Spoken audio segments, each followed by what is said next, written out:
Oi amigos, sejam todos bem-vindos à Casa de Angélica. Hoje a gente vai estudar o capítulo 27, Pedi e obtereis. Nós vamos falar sobre a prece para os mortos e para os sofredores. Eu vou ler um trechinho, e depois a gente comenta. A prece é reclamada pelos espíritos sofredores e elas lhe é útil porque, vendo que pensam neles, sentem-se menos abandonados, menos infelizes. Mas a prece tem sobre eles uma ação mais direta, reergue-lhe a coragem, excita-lhe o desejo de se elevarem pelo arrependimento e pela reparação, e pode desviá-lo do pensamento do mal. É nesse sentido que ela não só pode aliviar, mas abreviar seus sofrimentos. Então, só por aqui, por esse pedacinho, já dá para ver a importância da prece, O quanto é importante a gente orar pelos espíritos que já desencarnaram. E diz no Evangelho que o fardo fica mais leve com Deus. Se a gente for pensar, realmente, quando a gente está passando por uma dificuldade, por um problema, por um sofrimento, e se a gente se liga a Deus, se a gente faz uma prece, parece que aquele problema já não era tão grande quanto a gente estava imaginando. E a gente deve sim orar pelos desencarnados, porque a prece é uma conexão com Deus. Ela vai conseguir nos aliviar.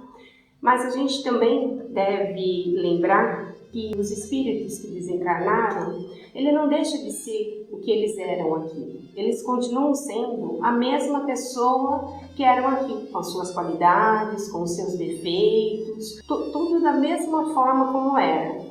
Então a gente tem que sempre orar e pedir para Deus para que Ele encontre o seu caminho, para que Ele alivie as suas dores, a sua saudade, o seu sofrimento. E a gente também deve orar em agradecimento pela companhia da pessoa, pelo que ela nos passou, pela amizade, por tudo que nós tivemos com essa pessoa. E se for um pai ou uma mãe, a gente deve orar agradecendo a oportunidade do reencarne. O importante é a gente ser grato. Também a gente nunca deve pedir para os mortos, porque a gente não sabe que estágio eles estão, como eles se encontram. E se a gente for pedir, a gente deve pedir para o nosso anjo guardião, porque todos nós temos um anjo e é ele que conhece o que a gente precisa, sabe das nossas dificuldades e é ele que vai levar o nosso pedido. Eu vou ler mais um trechinho, e a gente volta a comentar. Certas pessoas não admitem a prece pelos mortos, porque na sua crença não há para a alma senão duas alternativas: ser salva ou condenada às penas eternas. E num e no outro caso, a prece é inútil. Então, só pelo primeiro tópico que a gente leu aqui, a gente já sabe que a prece é muito eficaz. Então, a gente tem que pensar que temos que respeitar todas as crenças, porque é um direito de cada um. Mesmo que a gente não concorde, é a opinião da pessoa e a gente deve respeito. Tem pessoas que falam que não devem ir ao cemitério, que não vão mais ao cemitério porque não existe mais ninguém lá, então não tem sentido ficar rezando. Só que isso é um engano, porque lá é um ponto de encontro, é aonde nós deixamos as nossas vestes. Sem ela, nós não poderíamos reencarnar. Então, no mínimo, a gente tem que ser grato, no mínimo a gente tem que ter respeito. E se puder, amor. Se você tiver algum ente que está desencarnado, algum parente, faça uma oração, queime uma vela, mas respeite essa crença, porque cada um tem o direito de escolher o que é melhor para você. Existe um estudo que de 4 pessoas que desencarnam, 3 continuam na Terra, continuam ainda ligados à matéria.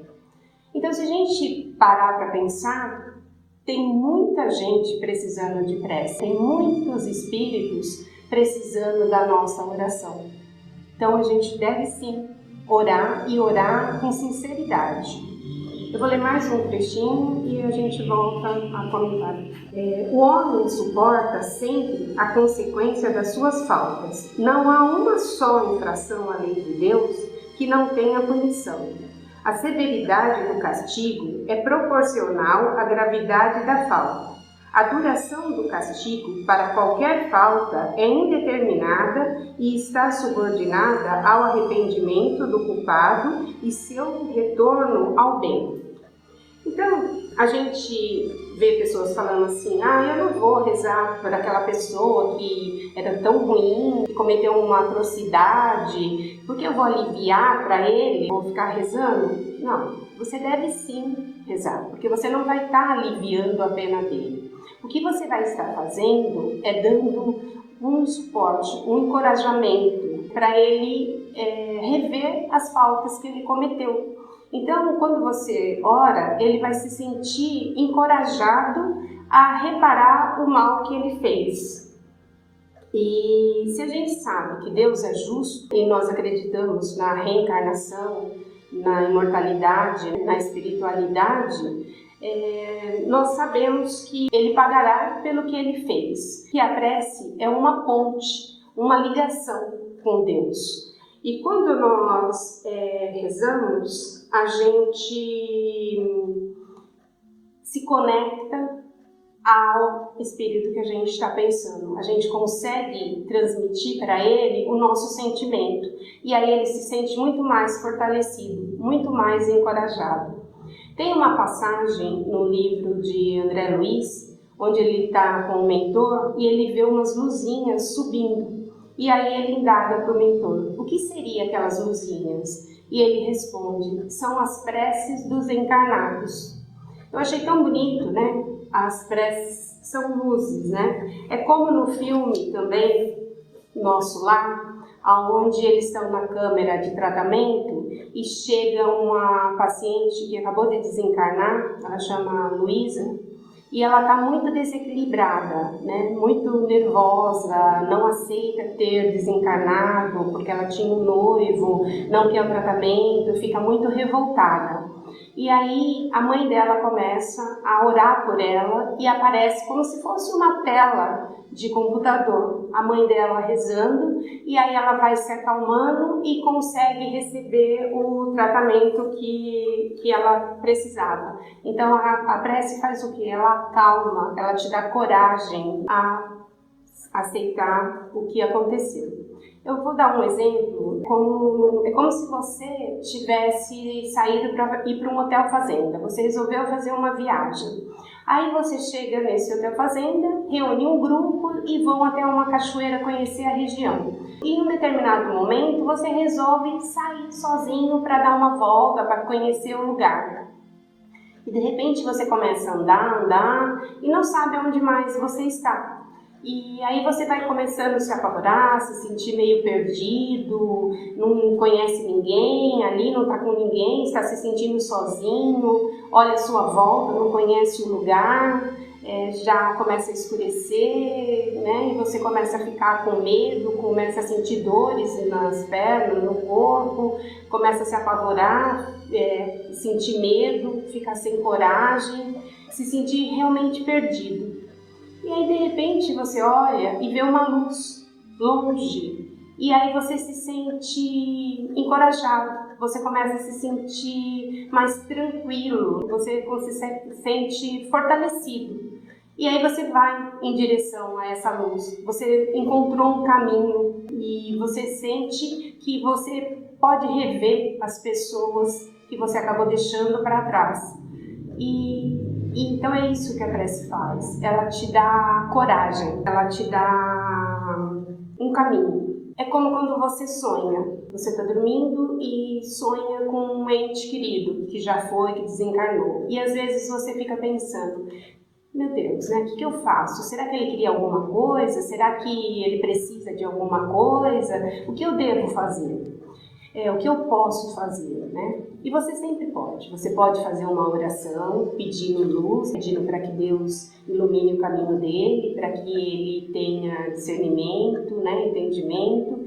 Você pode colocar o nome dele na onda de vibração e é sempre bom. Então, se ele estiver precisando de alguma coisa, ele vai conseguir, porque você está fazendo alguma coisa com amor, com carinho, e se ele não precisar, ele também vai sentir e também vai ficar feliz da mesma forma. Tem um escritor chamado Simonetti e ele fala que tem pessoas que fazem preces maravilhosas, que fazem preces lindas, mas são preces mecânicas, sem nenhum sentimento. Essas preces têm valor? Tem valor, mas a prece com sentimento, a prece que você faz com o que você tem de melhor dentro de você, ela é direcionada mais rapidamente, ela é dinâmica. A prece, ela é uma ação muito rápida, é uma conexão com Deus, é uma conexão com o desencarnado. Então a gente sim deve sempre orar e deve orar com muito sentimento, porque a prece é uma ferramenta de ação particular, que é de cada um, mas é muito dinâmica. Vou ler esse último trechinho e a gente volta a comentar. Desde que o culpado clame por misericórdia, Deus o ouve e lhe envia a esperança. Mas o simples remorso do mal não basta, pois é preciso a reparação. Por isso o culpado é submetido a novas provas, nas quais pode sempre, por sua vontade, fazer o bem em reparação ao mal que fez. Então, se a gente pensar, não existe nada que fique sem ser revisto. Tudo que você faz, você vai ter que receber. Se foi coisas boas, ótimo, você vai receber muitas coisas boas. Se não foi, você vai voltar e reparar o que você fez. Então, não adianta a gente achar que eu não gostava daquela pessoa, ou fazer uma prece por fazer. A gente tem que parar, pensar e realmente dedicar, né, com o coração, fazer a prece com sentimento. Tem uma passagem no livro de André Luiz, no livro chamado Libertação, que foi psicografado pelo Chico, aonde existe um espírito, conta a história de um espírito chamado Gregório. Ele foi no século VII, eu acho, um bispo, né? E ele também foi um imperador. Ele foi uma pessoa muito severa, né? Uma pessoa até má. Quando ele desencarnou, ele continuou da mesma forma. Ele continuou sendo um imperador do lado de lá. E ele agariou vários espíritos e formou uma falange. E durante 400 anos, ele ficou praticando o mal. Todo mundo temia ele, até as pessoas da falange dele temiam ele, porque ele era muito severo. E durante 400 anos, a sua mãe ficou ao seu lado, orando por ele, pedindo que ele se arrependesse do mal que ele tinha praticado, que ele vinha praticando. E André Luiz foi doutrinando os membros dessa falange. Ele foi doutrinando todos os espíritos. Até quando ele doutrinou o último espírito, Gregório se sentiu sozinho. Mas aí ele conseguiu ver uma luz muito forte. Só que ele não conseguiu distinguir quem era essa luz. Então ele virou e falou: com que armas nós vamos batalhar? E aí a pessoa virou e falou para ele: a arma é a única que eu sempre usei, o amor. Então ele reconheceu que era a sua mãe e ele caiu chorando como uma criança.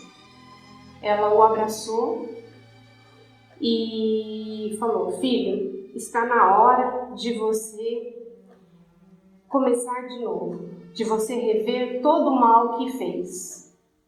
E ele aceitou né? Ele se arrependeu e voltou. Foram 400 anos que essa mãe se dedicou, né? E a gente sabe que mãe é mais ou menos isso, né? Não larga. Então eu fiquei pensando, que lindo, que atitude linda. E aí a gente vai vendo que o amor não tem limite. O amor, ele consegue ultrapassar qualquer barreira. Então quando a gente for orar, vamos pensar nisso, né? Vamos orar realmente com sentimento, com essa energia. Por quê? Porque o Espírito consegue sentir a energia que a gente está colocando na prece, o que a gente está sentindo. Então é muito importante que quando a gente for fazer uma oração, a gente faça realmente com sentimento. E se a gente for parar, né, para pensar esse momento que a gente está vivendo agora, né, o que ela nos quer dizer? Eu acho que é um bom momento para a gente refletir que, no mínimo, a gente tem que ter paciência com as pessoas que estão à nossa volta. Que a gente deveria deixar as pessoas sempre com palavras boas. Mesmo que a gente não ame, que a gente tenha pelo menos carinho. Porque a gente nunca sabe o que pode acontecer de uma hora para outra. Porque hoje você está com o seu ente querido, com a pessoa do seu lado, na sua casa, e de repente ela é internada e você pode nunca mais voltar a ver ela, ou você pode ser internado e nunca mais você voltar a essa pessoa. Então eu acho que é um momento muito rico da gente rever os nossos conceitos, da gente realmente começar a nossa reforma íntima e entender o valor que a outra pessoa tem na nossa vida e o que nós realmente estamos fazendo aqui. Então nós temos por obrigação, pelo conhecimento que a gente tem já, que a vida não acaba, que Humberto de Campos fala, eu nunca vi ninguém morrer, né? Eu nunca vi Por quê? Porque a gente não morre, né? A gente só muda de plano e a gente não sabe quando a gente vai mudar de plano. Então, que a gente tenha por obrigação orar em agradecimento, orar com sentimento para todas as pessoas que estão à nossa volta e para as pessoas que já partiram, principalmente. E para os espíritos sofredores, é uma questão de caridade, que a gente faça as orações, que a gente se dedique a um tempinho do nosso dia a eles, porque nós sabemos que a oração é a conexão com Deus, é a força que a gente consegue transmitir a eles, para eles reverem a sua vida, para eles terem coragem de recomeçar novamente. Eu vou ler um trechinho de um livro que eu acho que todo mundo deveria ler ou ter, né? E ele é muito bom, tem muita coisa interessante. Ele chama Palavras de Vida Eterna.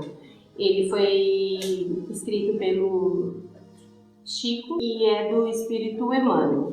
Eu separei um trechinho do capítulo 31 que chama Combate à Sombra. Não te resignes aos hábitos da treva, mas clareia-te por dentro, purificando-te sempre mais, a fim de que a tua presença irradie em favor do próximo a mensagem persuasiva do amor, para que se esclareça entre os homens o domínio da eterna luz. Então, gente, vamos pensar que quem são os espíritos sofredores? Somos todos nós. Então, nós temos que pensar, nós somos espíritos sofredores, mas nós também temos a luz. E nós temos o dever de compartilhar essa luz com todos que necessitam dela. Muito obrigada e uma boa noite. Fiquem em paz.